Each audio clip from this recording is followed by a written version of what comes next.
Hello guys हजुरहरूलाई स्वागत छ हाम्रो लर्निङ च्यानलमा। आज चाहिँ हामीले चाहिँ कपाललाई चाहिँ कसरी एक्सट्र्याक्ट गर्छ भन्ने कुरामा चाहिँ यो भिडियो पुरै रहनेछ। जेनरली हेर्ने हो भने चाहिँ कपाललाई कुन सिम्बलले रिप्रेजेन्ट गर्छ भन्दाखेरि कपाललाई चाहिँ सियु सिम्बलले रिप्रेजेन्ट गर्छ। यसको ल्याटिन नेम भनेको क्युप्रम, एटोमिक नम्बर भनेको एटोमिक नम्बर 63.57 एएमयु। भ्यालेन्सी चाहिँ यसको भेरिएबल हुन्छ, किन भन्दाखेरि एउटा चाहिँ क्युप्रोस हुन्छ, अर्को चाहिँ क्युप्रिक हुन्छ। भनेपछि भ्यालेन्सी यसको 1 र 2 हुन्छ। र इलेक्ट्रोनिक कन्फिगुरेसनको कुरा गर्दाखेरि चाहिँ आर्गन 3D10 र 4s1 भइहाल्यो सिम्पली। र आज चाहिँ हामीले चाहिँ अब कपर चाहिँ कुरा गर्दाखेरि डिफ्रेन्ट ओरहरूमा चाहिँ अभाइलेबल हुन्छ। र त्यो अब त्यो ओरको अनुसार चाहिँ हामीले कपरलाई कसरी एक्सट्र्याक्ट गर्छ भन्ने कुरा पनि भर पर्छ। भने मतलब यदि क्याल्को पाइराइड छ भने चाहिँ यसले के कन्टेन गरेको हुन्छ भन्दाखेरि सल्फाइड ओर कन्टेन गरेको हुन्छ। यसलाई चाहिँ अब डिफ्रेन्ट वेबाट चाहिँ हामीले चाहिँ एक्स्ट्रा गर्न सकिन्छ। कपर चाहिँ क्याल्को पाइराइडबाट चाहिँ कपर चाहिँ डिफ्रेन्ट वेबाट एक्स्ट्रा गर्न सकिन्छ। अब ब्रोनाइड भन्ने छ, यो ब्रोनाइड भनेको चाहिँ ब्रोनाइड पनि जस्तै सल्फाइड ओरे कन्टेन गरेको हुन्छ। यसलाई नि हामीले चाहिँ डिफ्रेन्ट वेबाट चाहिँ के गर्न सक्छौँ भन्दाखेरि एक्स्ट्रा कपरलाई एक्स्ट्रा गर्न सक्छौँ। अनि म्यालासाइडले चाहिँ के कन्टेन गरेको छ भन्दाखेरि कार्बोनेट कन्टेन गरेको छ। सो मिन्स यसले चाहिँ के कन्टेन गरेको छ भन्दाखेरि अक्सिजन कन्टेन गरेको छ। यसलाई चाहिँ हामीले चाहिँ डिफ्रेन्ट वेबाट एक्स्ट्रा गर्न सक्छौँ। यिनीहरू भयो के भन्दाखेरि कपरको डिफ्रेन्ट ओरहरू र अरू पनि ओरहरू हुन्छ। जस्तै हामीले चाहिँ डिफ्रेन्ट वेबाट चाहिँ त्यो कपरको ओरबाट के गर्न सक्छौँ भन्दाखेरि कपरलाई एक्स्ट्रा गर्न सक्छौँ। र जेनरली हेर्दाखेरि कपर पाइराबाट चाहिँ कसरी हामीले चाहिँ कपरलाई एक्स्ट्रा गर्न सक्छौँ भन्ने कुरामा चाहिँ आज यो भिडियो रहनेछ। ल हेरौँ है थोरै। How does copper go from looking like this to the shiny wires we all know? Well, first we need to extract the ore. 90% of that comes from open pit mining, but there's less than 1% of copper in that ore, so it has to be processed to achieve a higher level of purity. First, the ore is crushed into a fine sand to loosen the copper minerals. Then it's froth floated, where the sand is mixed with water and chemicals to make the copper particles water repellent. Air is passed through the mixture, allowing copper minerals to attach to bubbles and float to the surface. That copper-rich froth is then skimmed off and thickened into a concentrate that's 30% copper and other metals. It's then smelted down multiple times to leave us with a pure copper of 99% called anode slabs. These slabs are then refined again through electrolysis, which uses an electric current to pull off the last few impurities, leaving a copper cathode slab that's 99.99% pure. This slab is then what's sent off to companies who turn them into what we actually use. And that's it. Drop a follow and let me know what metal we should cover next. र अब हामी चाहिँ extraction of copper from copper पाइराइडको बारेमा थोरै discuss गर्नेछौँ।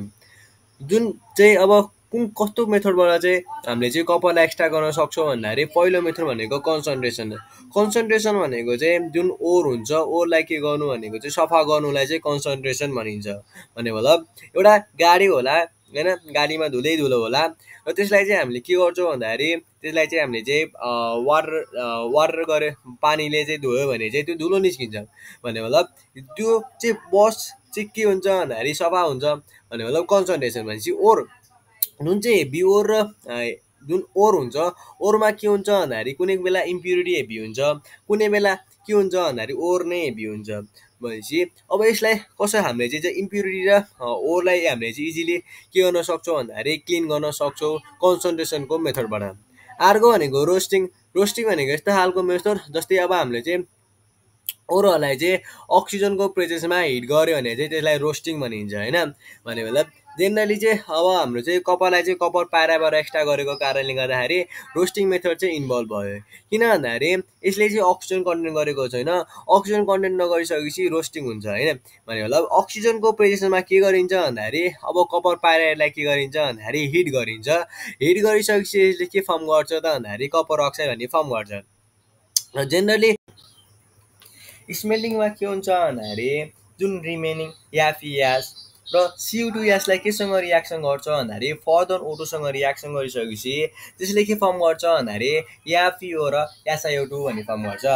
याफिओ र SiO2 form गरिसकेपछि अब के गर्छ भन्दाखेरि त्यसलाई चाहिँ याफिओलाई SiO2सँग रियाक्सन गर्छ, स्ल्याग फर्म गर्छ।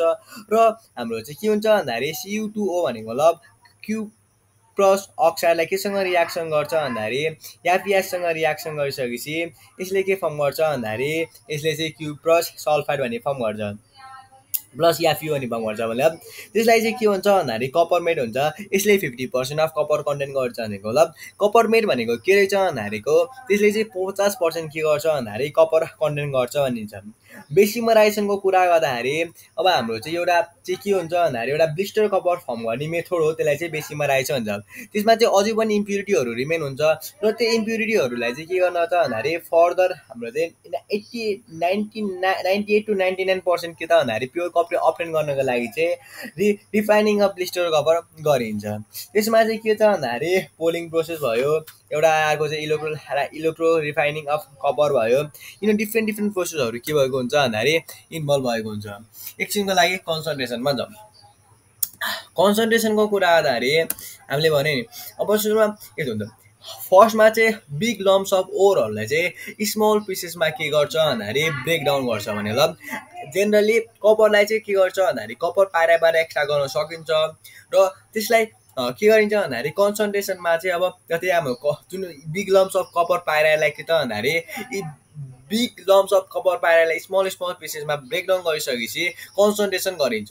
कन्सन्ट्रेसन जेनरली फ्लोटेसन मेथडबाट गरिन्छ। अब मानव एउटा ट्याङ्क होला होइन, अब जुन ट्याङ्क हुन्छ ट्याङ्कमा के गर्ने भन्दाखेरि एउटा वाटर हाल्ने, त्यस पछाडि गएर चाहिँ पावर ओर हाल्ने र त्यसलाई के गर्छ भन्दाखेरि पाइनोल हाल्ने र त्यसलाई के गरिन्छ भन्दाखेरि एजिटेट गर्ने। इयरले के गर्ने भन्दाखेरि त्यो पाइपबाट चाहिँ एजिटेट गरिसकेपछि के हुन्छ भन्दाखेरि जुन इम्प्युरिटी हुन्छ त्यो चाहिँ के हुन्छ भन्दाखेरि जुन इम्प्युरिटी हुन्छ त्यो बटममा सेटल डाउन हुन्छ। जुन सल्फाइड ओर हुन्छ त्यसलाई चाहिँ पाइन ओइलले अट्याक गर्छ। के हुन्छ भन्दाखेरि पाइन ओइलले आइज भनेर बोलाउँछ र पाइन ओइलतिर के हुन्छ इम्प्युरिटीहरू अट्याक हुन्छ र इम्प्युरिटीहरू चाहिँ बटमतिर अट्याक हुन्छ भने हाम्रो चाहिँ कपर चाहिँ पाइन ओइलतिर अट्याक हुन्छ भन्ने छ यो। र हाम्रो यसमा चाहिँ के हुन्छ भन्दाखेरि फर्स्टमा चाहिँ वाटर भयो, त्यसमा चाहिँ पाइनोल हाल्यो अनि ओर हाल्यो या कम्प्रेस इयरबाट एजिटेट गरेको छ। कम्प्रेस इयरबाट के गरेको छ भन्दाखेरि यो कम्प्रेस इयरबाट के गरेको छ एजिटेट गरिरहेको छ। अनि यो भनेको चाहिँ सल्फाइड ओर पार्टिकल्स भइहाल्यो किन भन्दाखेरि यो पाइन ओइलले के गरेको हुन्छ अट्याक गरेको हुन्छ। र हाम्रो चाहिँ यो ग्याङ भनेको इम्प्युरिटीहरू भइहाल्यो। ग्याङ भनेको के भन्दाखेरि इम्प्युरिटीहरू भइहाल्यो है, ग्याङ भनेको इम्प्युरिटीहरू भइहाल्यो। यसरी चाहिँ के गर्न सकिन्छ हामीले चाहिँ जुन चाहिँ हामीले कन्सन्ट्रेट गर्न सकिन्छ। र अर्को मेथड भनेको चाहिँ हाम्रो चाहिँ के रहेछ भन्दाखेरि रोस्टिङमा चाहिँ के हुन्छ भन्दाखेरि यस्तो खालको प्रोसेस हो जसले हामीले के को प्रेजेन्समा भन्दाखेरि अक्सिजनको प्रेजेन्समा हिट गरिन्छ भने होला। यसमा चाहिँ कपर पाइरालाई चाहिँ अक्सिजनको प्रेजेन्समा हिट गरेको छ। यसले चाहिँ कपर सल्फाइड एफइएस र एसओ2 भन्ने फर्म गरेको छ। र त्यसै गरी के छ भन्दाखेरि सल्फरलाई केसँग रियाक्सन गर्छ ओटोसँग रियाक्सन गरी एसओ2 फर्म गर्छ। यो भोलेटाइल इम्प्युरिटीको रूपमा के हुन्छ रिमुभ हुन्छ। फेरि फोस्फरसलाई ओटोसँग रियाक्सन गर्दाखेरि यसले पिटो5 फर्म गर्छ। एएसलाई ओटोसँग रियाक्सन गर्दाखेरि AS2O2 भन्ने फर्म गर्छ। यसरी के हुन्छ भोलेटाइल इम्प्युरिटीको रूपमा चाहिँ यो सल्फर फोस्फरस र आर्सेनिकहरू के हुन्छ रिमुभ हुन्छ भन्ने छ। र अर्को यो भनेको रिफ्रेक्टरी फर्नेस भइहाल्यो। र अर्को मेथड भनेको हाम्रो स्मेल्टिङ भनेको यस्तो खालको मेथड हो जहाँ के गर्छ भन्दाखेरि जुन रोस्टेड ओरलाई चाहिँ ब्लास्ट फर्नेसमा के गर्छ भन्दाखेरि हिट गरिन्छ होइन भने होला। अब स्मेल्टिङले के चेन्जहरू ब्रिङ गर्छ भन्ने कुरा छ क्या। यसमा चाहिँ जस्तै हाम्रो चाहिँ एफइएसलाई ओटोसँग रियाक्सन गर्दा एफइओ भन्ने फर्म गर्छ र एसओ2 चाहिँ रिमुभ भइहाल्यो होइन, एसओ2 उडेर जान्छ। त्यो पछाडि गएर चाहिँ जुन एफइएस ओटोसँग रियाक्सन गरी एफइओ भन्ने फर्म गर्यो।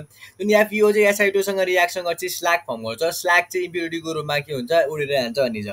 अब हाम्रो चाहिँ CO2S र हाम्रो CO2S ओटोसँग रियाक्सन गर्दाखेरि यसले CO2O र SO2 भन्ने फर्म गर्छ।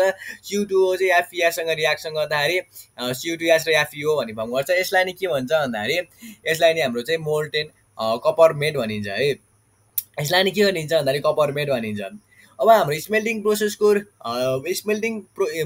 इनमा के दुईवटा लेयरहरू फर्म गरेको हुन्छ। एउटा भनेको अप्पर लेयर, त्यो भनेको लाइटर र फ्युजिबल लेयर हो। यसमा चाहिँ के हुन्छ भन्दाखेरि स्ल्याग चाहिँ वेस्टको रूपमा रिमुभ हुन्छ भने होला। अप्पर लेयर भनेको लाइटर र फ्युजिबल लेयर हो, स्ल्याग चाहिँ के को रूपमा वेस्टको रूपमा चाहिँ रिमुभ भएको हुन्छ। लोवर लेयर भनेको चाहिँ हेभियर लेयर हो। यसले के गर्छ भन्दाखेरि CO2S र यसले चाहिँ हाम्रो चाहिँ एफइएस कन्टेन गरेर CO2S र एफइएस कन्टेन गरेको हुन्छ र 50% कपर कन्टेन गरेको त्यसलाई कपर मेड भनिन्छ है।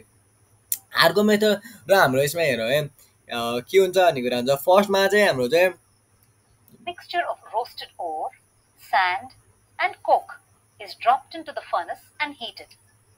Simultaneously, a hot blast of air भने मतलब यहाँबाट चाहिँ रोस्टेड ओर कोक र स्यान चाहिँ हालिसकेपछि अब के हुन्छ भन्दाखेरि यताबाट स्ल्यागहरू चाहिँ रिमुभ हुन्छ भने यताबाट मेटहरू आउँछ र यताबाट चाहिँ के त भन्दाखेरि हट एयर चाहिँ के गर्छ फ्लो गरिन्छ भन्ने छ है।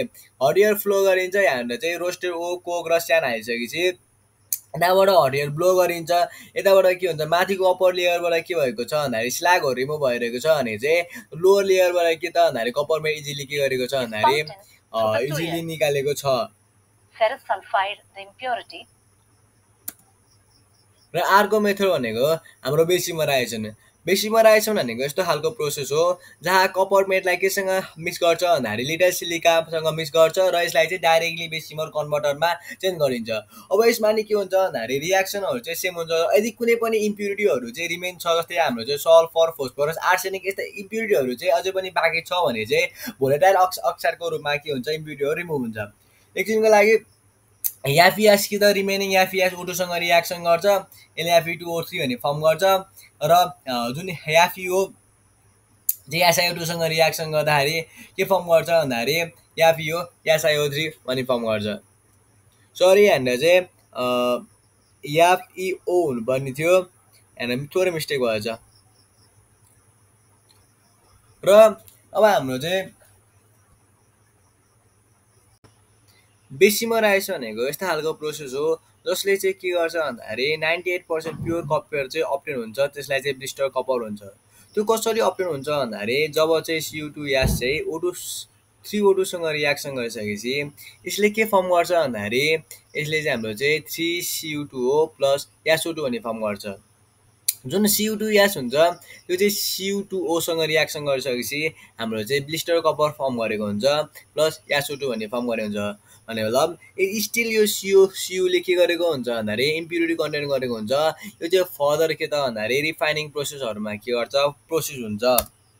र हाम्रो चाहिँ अब हाम्रो चाहिँ रिफाइनिङ अर प्युरिफिकेसनमा फर्स्ट मेथड भनेको चाहिँ पोलिङ हुनेछ।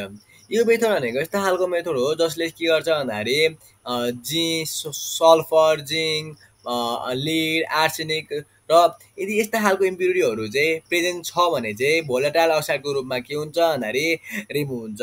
भने मतलब जुन CO2O CuO हुन्छ, CuO चाहिँ केसँग रियाक्सन गर्छ भन्दाखेरि मिथेनसँग रियाक्सन गर्छ, यसले फर्म गर्छ के त भन्दाखेरि प्योर कपर। यो कपर चाहिँ के हुन्छ भन्दाखेरि 99% के हुन्छ प्योर हुन्छ। र अर्को मेथड हो इलेक्ट्रोलाइटिक रिफाइनिङ। यो यस्तो खालको मेथड हो जहाँ इम्प्योर कपरलाई के त भन्दाखेरि एनोड मानिन्छ भने प्योर कपरलाई के मानिन्छ भन्दाखेरि क्याथोड मानिन्छ। दुईटै इलेक्ट्रोलाइटहरूलाई चाहिँ हाम्रो चाहिँ इलेक्ट्रोलाइटिक सोलुसनमा के गरिन्छ भन्दाखेरि डिप गरिन्छ। त्यो इलेक्ट्रोलाइटिक सोलुसन भनेको चाहिँ CuSO4 र H2SO4 को सोलुसन हुन्छ। त्यस पछाडि जब चाहिँ हामीले डिसी करेन्ट पास गरिन्छ, डिसी करेन्ट पास गरिसकेपछि के हुन्छ भन्दाखेरि CuSO4 चाहिँ Cu2++ SO4- अप्टेन हुन्छ। भने मतलब एनोडमा के रियाक्सन हुन्छ भन्दाखेरि जुन इम्प्योर कपरले दुईटा इलेक्ट्रोन के गर्छ भन्दाखेरि लुज गर्छ, दुईटा इलेक्ट्रोन लुज गरिसकेपछि यसले चाहिँ के फर्म गर्छ भन्दाखेरि Cu2++ भन्ने फर्म गर्छ। जुन क्याथोडमा के हुन्छ भन्दाखेरि जुन क्याथोडमा दुईटा कपरले चाहिँ के त भन्दाखेरि कपरले दुईटा इलेक्ट्रोन के गर्छ गेन गरिसकेपछि Cu हुन्छ, प्योर कपर अप्टेन हुन्छ। यो भिडियो हेरौँ है त।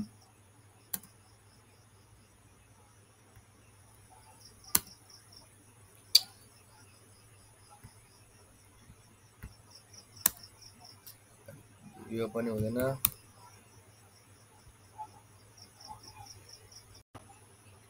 यसरी चाहिँ हामीले कपरलाई इजिली एक्स्ट्रा गर्न सक्छौँ र आजको भिडियो यही सकिन्छ।